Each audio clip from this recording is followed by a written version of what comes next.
Good morning dear student, diploma in civil engineering 5th semester के subject soil mechanics and foundation engineering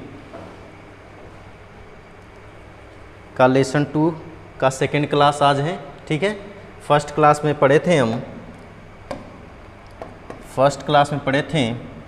मृदा पिंड की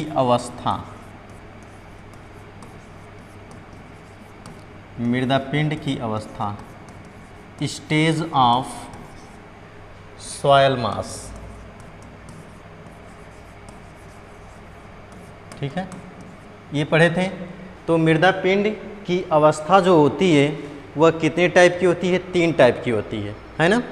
मृदा पिंड की अवस्था हमने क्या बताया था? 3 टाइप की होती है। पहला बताया था हम आंशिक संतृप्त मृदा पिंड, ठीक है ना, उसको हम डिफाइंड कर चुके हैं। ठीक है, अब इसी में जो है दूसरा टाइप जो है वह है संतृप्त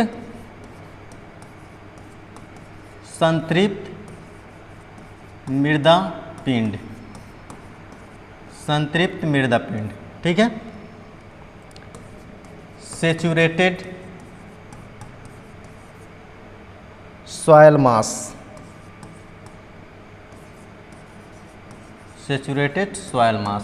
ठीक है ना। तो इसमें जो है सैचुरेटेड सॉयल मास जो होता है, इसमें जैसे जो रंध्र होते हैं उस सभी रंध्र में क्या होता है कि जो सॉयल पिंड जो होता है उसमें रंध्र जो होते हैं उस सभी रंध्र में क्या होता है? जल भर जाता है। तो उसी को बोलते हैं हम संतृप्त मृदा पिंड। जैसे हमें देखते हैं कैसे होता है। इसमें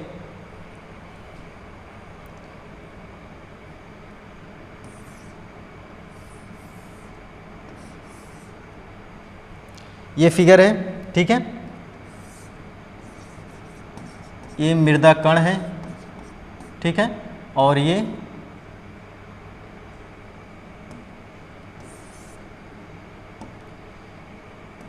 ये जल है। ठीक है,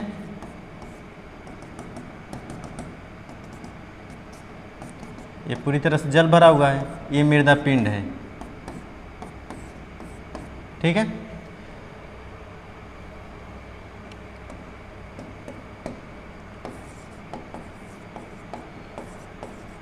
सैचुरेटेड सॉयल मास क्या है? सैचुरेटेड सॉयल मास। ठीक है, इसमें जो है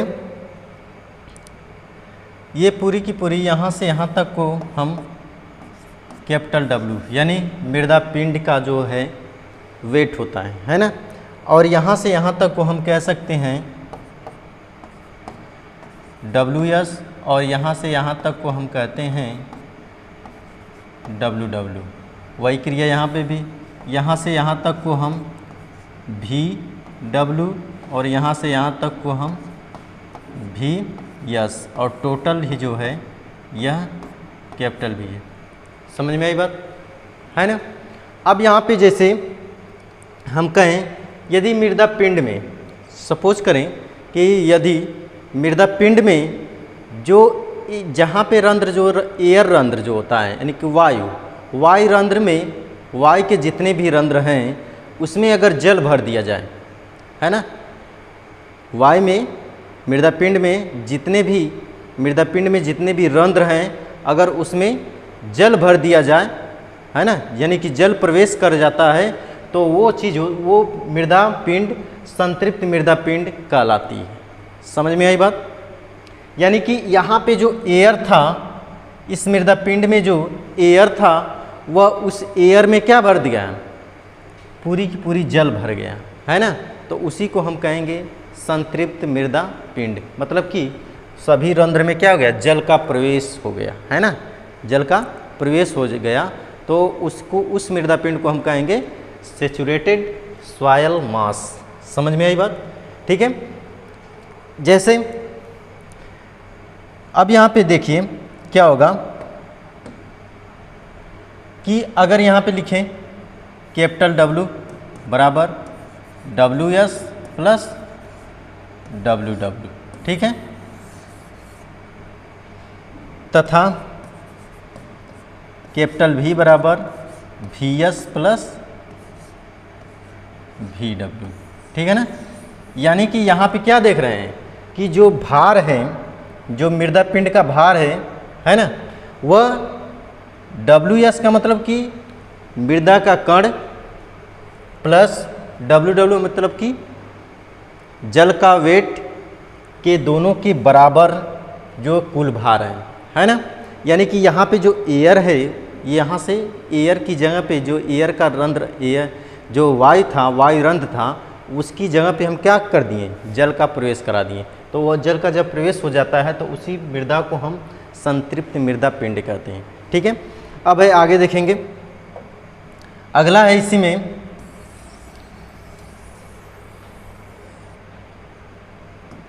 तीसरा पॉइंट इसका ये है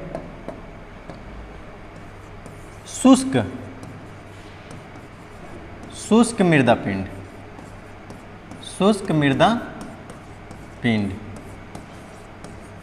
ड्राई सॉइल मास,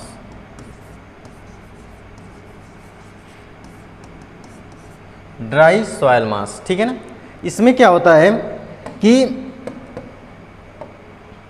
जब हम मृदा पिंड को किसी तरह हम उसको सुखा देते हैं, यानी कि उसमें जितने भी जल, मृदा पिंड में जितने भी जल हैं उसको हम ताप के द्वारा उस मृदा पिंड में ताप के कारण उस मृदा पिंड के जितने भी जल हैं उसको हम सुखा देते हैं। तो वो जो मृदा बनती है उसको बोलते हैं शुष्क मृदा पिंड, यानी कि ऐसी मृदा जिसमें नमी न हो, है ना। ऐसी मृदा जिसमें नमी न हो तो उस मृदा को हम कहते हैं शुष्क मृदा पिंड। या ये कह सकते हैं कि ऐसी मृदा जिसको हम भट्ठी में, ओवन भट्ठी में क्या करते हैं, सुखा देते हैं, है ना, सुखा देते हैं। तो ऐसी मृदा कौन सी मृदा बन जाएगी, शुष्क मृदा पिंड बन जाएगी। समझ में आई बात। जैसे देख लीजिए इसका फिगर इस टाइप का होगा,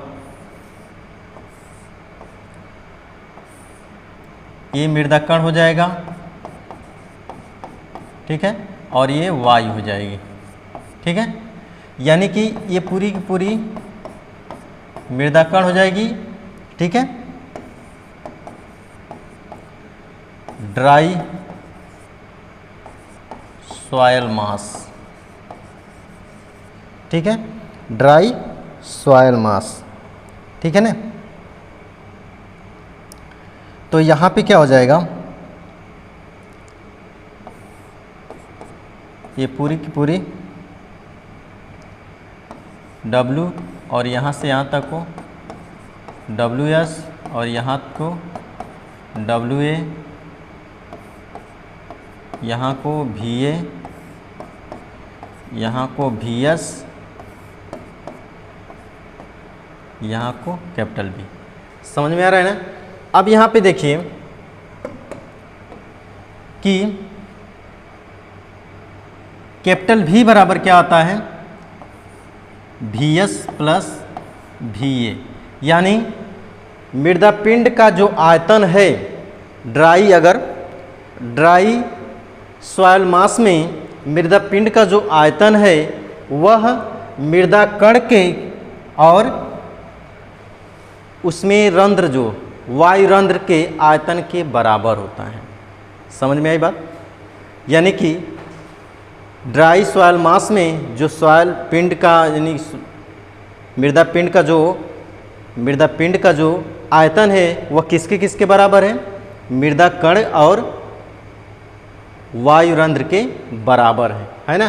क्योंकि इसमें क्या होता है कि जो एयर है वह जल रंध्र के स्थान पर प्रवेश कर जाता है। जितने भी जल रंध्र होते हैं, जब सूख जाता है जल, उसको जब भट्ठी में सुखाते हैं तो जल की जगह वह एयर वहाँ पे स्थान ले लेती है। समझ में आई बात। तो यहाँ पे जल हट गया, यानी कि ये मृदा कैसी हो गई, शुष्क मृदा हो गई, सूखी हुई मृदा हो गई, है ना। सूखी हुई मृदा होगी, यानी कि इसमें थोड़ा सा भी जल नहीं है ना। तथा कैपिटल W बराबर क्या हो जाएगा, WS प्लस WA। लेकिन हवा का वेट नहीं होता है, हवा का जो वेट होता है वह नहीं होता है। कोई कहे कि हवा का वेट कितना होता है, हवा का वेट कितना होता है, 0 होता है। यहाँ पे WA बराबर क्या हो जाएगा, 0। तो वेट कितना हो गया, जो मृदा पिंड का वेट कितना है, मृदा कण के बराबर है ना। ड्राई सॉइल मास में मृदा पिंड का जो वेट है वह मृदा कण के बराबर होता है। समझ में आई बात, इतना ठीक है। इसको मिटा दें अब, है ना। अब अगला पढ़ेंगे इसके बाद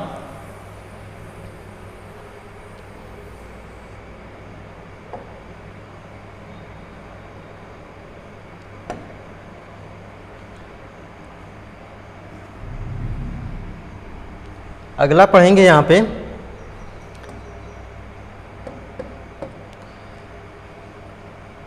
रिक्त अनुपात, रिक्त अनुपात है ना, वाइड रेशियो,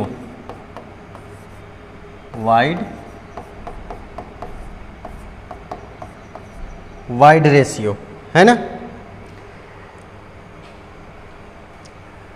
ठीक है। अब यहाँ पे देखिए वाइड रेशियो किसे कहते हैं, है ना। यानी कि मृदा पिंड में उपस्थित रिक्त रंध्रों का आयतन तथा मृदा कण के आयतन के अनुपात को हम कहते हैं वाइड रेशियो। समझ में आई बात। यानी कि मृदा पिंड में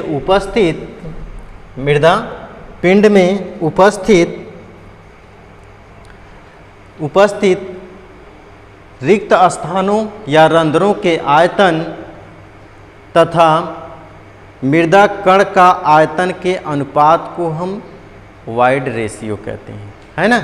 उसी को हम कहते हैं वाइड रेशियो कहते हैं, ठीक है।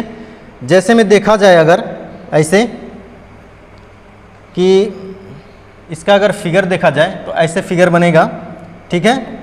देखिए ये फिगर है इसका, ठीक है।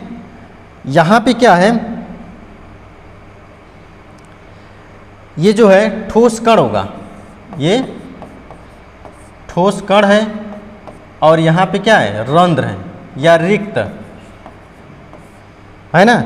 क्या है, रिक्त स्थान। समझ में आई बात। ये ठोस कण हो जाएगा और ये रिक्त स्थान हो जाएगा, है ना। तो यहाँ पे एक कैपिटल भी हो जाएगा, है ना। ये पूरा कैपिटल भी है और यहाँ से यहाँ को हम क्या कहेंगे, VS कहेंगे और यहाँ से यहाँ तक को हम VV, है ना। तो जो VV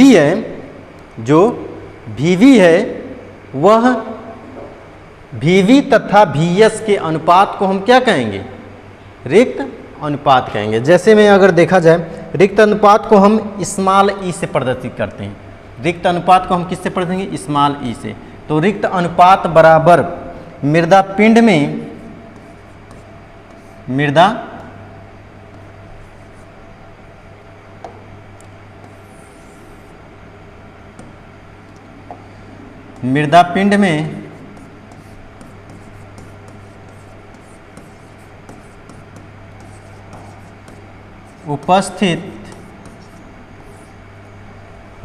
में उपस्थित रंध्रों का आयतन, है ना।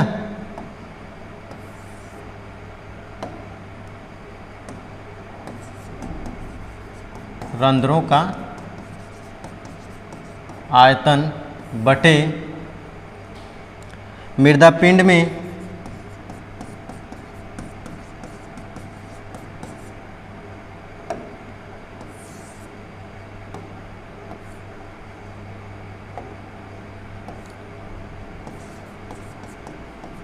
ठोस कणों का आयतन।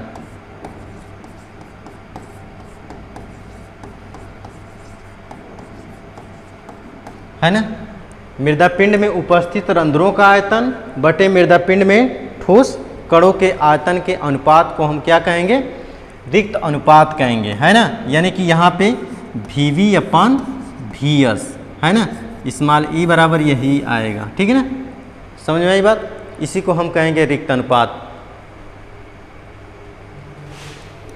ठीक है, अब है सरंध्रता। ठीक है, इसी में देखिए सरंध्रता।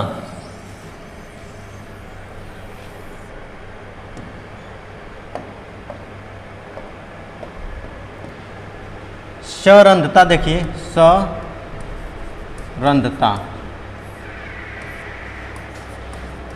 पोरोसिटी, है ना। इसमें क्या है,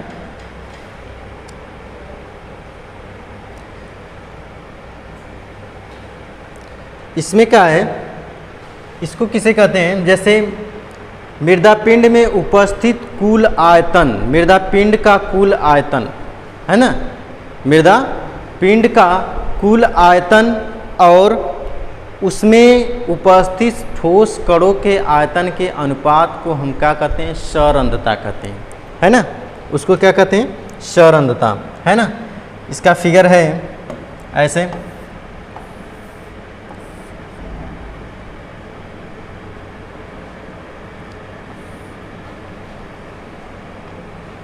ये सॉलिड है यानी ठोस है, ठीक है ना, ये वाइड है यानी रंध्र है ना। ठीक है, ये कुल आयतन भी और रंध्र का आयतन के अनुपात को हम क्या कहते हैं, यानी कि रंध्र के आयतन और कुल आयतन के अनुपात को हम क्या कहते हैं, सरंध्रता कहते हैं, है ना। सरंध्रता को हम ईंटा से प्रदर्शित करते हैं, यानी कि न्यू से, ऐसे, है ना, इससे प्रदर्शित करते हैं। तो इसको बोलते हैं रंध्रों का आयतन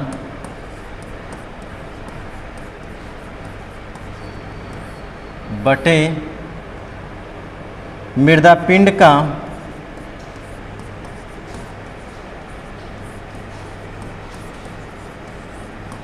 कुल आयतन। ठीक है ना, तो यहाँ पे रंध्रों का आयतन कितना है, VV, और कुल आयतन भी है ना। तो इसी के अनुपात को हम क्या कहेंगे, यानी कि मृदा पिंड में उपस्थित रंध्रों का आयतन और मृदा पिंड के कुल आयतन के अनुपात को हम क्या कहते हैं, सरंध्रता कहते हैं, पोरोसिटी कहते हैं। ठीक है ना, उसी को हम पोरोसिटी कहते हैं। समझ में आई बात। अब बात करेंगे संतृप्त मात्रा, संतृप्ति मात्रा, है ना,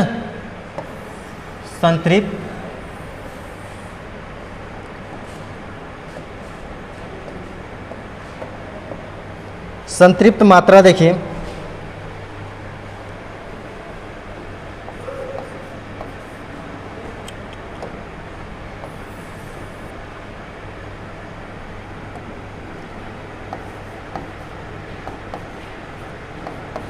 संतृप्ति मात्रा, degree of saturation,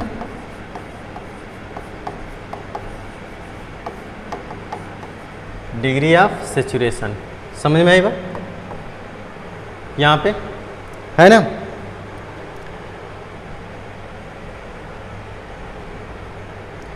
degree of saturation, यहाँ पे क्या है कि इसका फिगर देखिए पहले,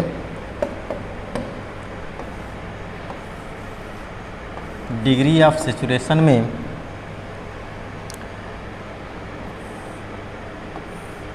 ये सॉलिड है, ठीक है, ये वाटर है और ये एयर है, ठीक है ना।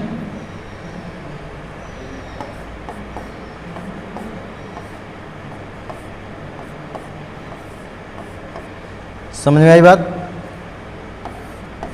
यहाँ से यहाँ तक को हम कहते हैं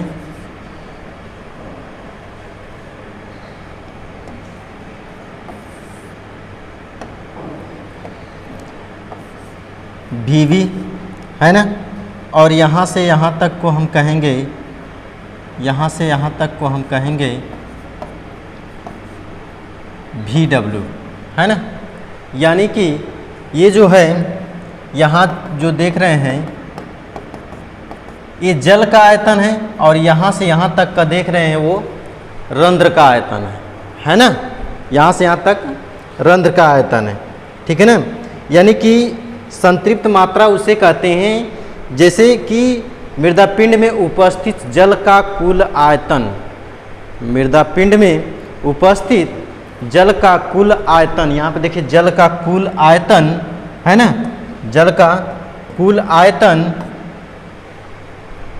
तथा कुल रंध्रों के आयतन के अनुपात को हम संतृप्त मात्रा कहते हैं। समझ में आई बात? जैसे देख लीजिए यहाँ पे संतृप्त मात्रा को हम किससे प्रदर्शित करते हैं? यश से, यानी संतृप्ति मात्रा बराबर जल का कुल आयतन, कुल आयतन बटे रंध्रों का आयतन, रंध्रों का आयतन। तो जल का आयतन मतलब कि VW और VV, ये कैपिटल यस, ठीक है ना। समझ में आई बात? तो ये इसे हम क्या कहेंगे?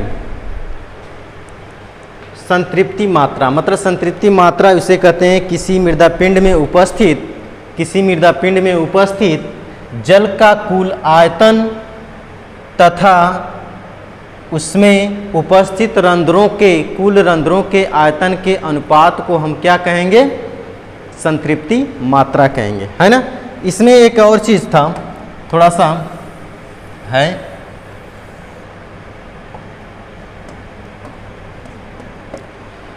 प्रतिशत वायु रिक्तता, प्रतिशत वायु रिक्तता, है ना, परसेंटेज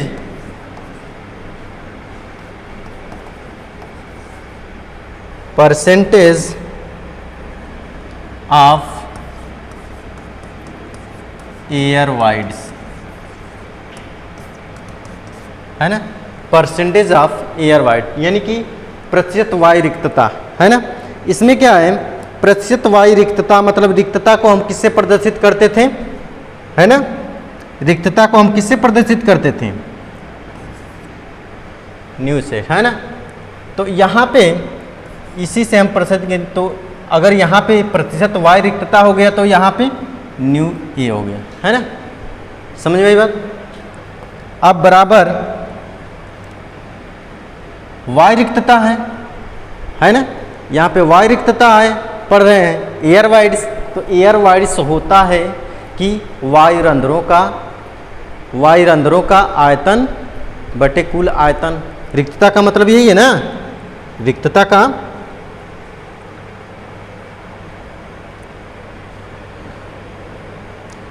मतलब यही है कि रंध्रों का आयतन बटे मृदा पिंड का कुल आयतन। तो यहाँ पे क्या हो जाएगा? वायु रंध्रों का आयतन, है ना, वायु रंध्रों का आयतन बटे कुल आयतन, मृदा पिंड का कुल आयतन, ऐसे लिखिए।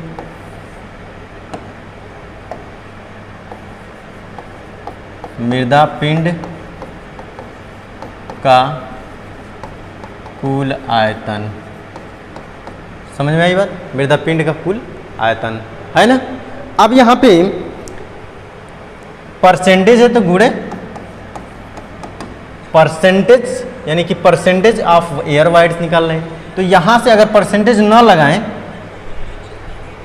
परसेंटेज अगर न लगाएं तो ये क्या है? वायु रंध्रों का आयतन बटे मृदा पिंड का कुल आयतन, है ना।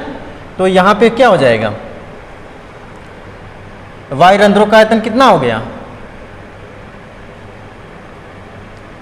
VA अपान V गुणे 100, है ना।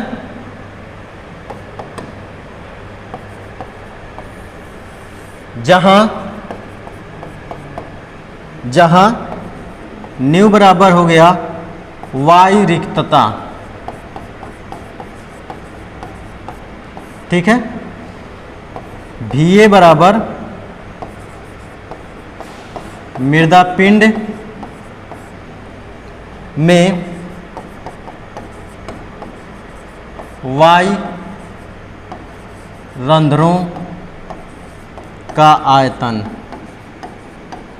ठीक है, और V बराबर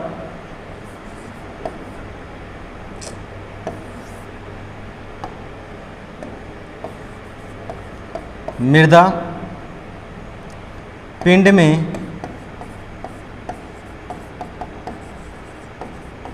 कुल आयतन, ठीक है ना, समझ में आई बात, ठीक है। आज के लिए इतना ही रहने दे रहे हैं, ठीक है, अगली क्लास कल चलेगी। Thank you very much.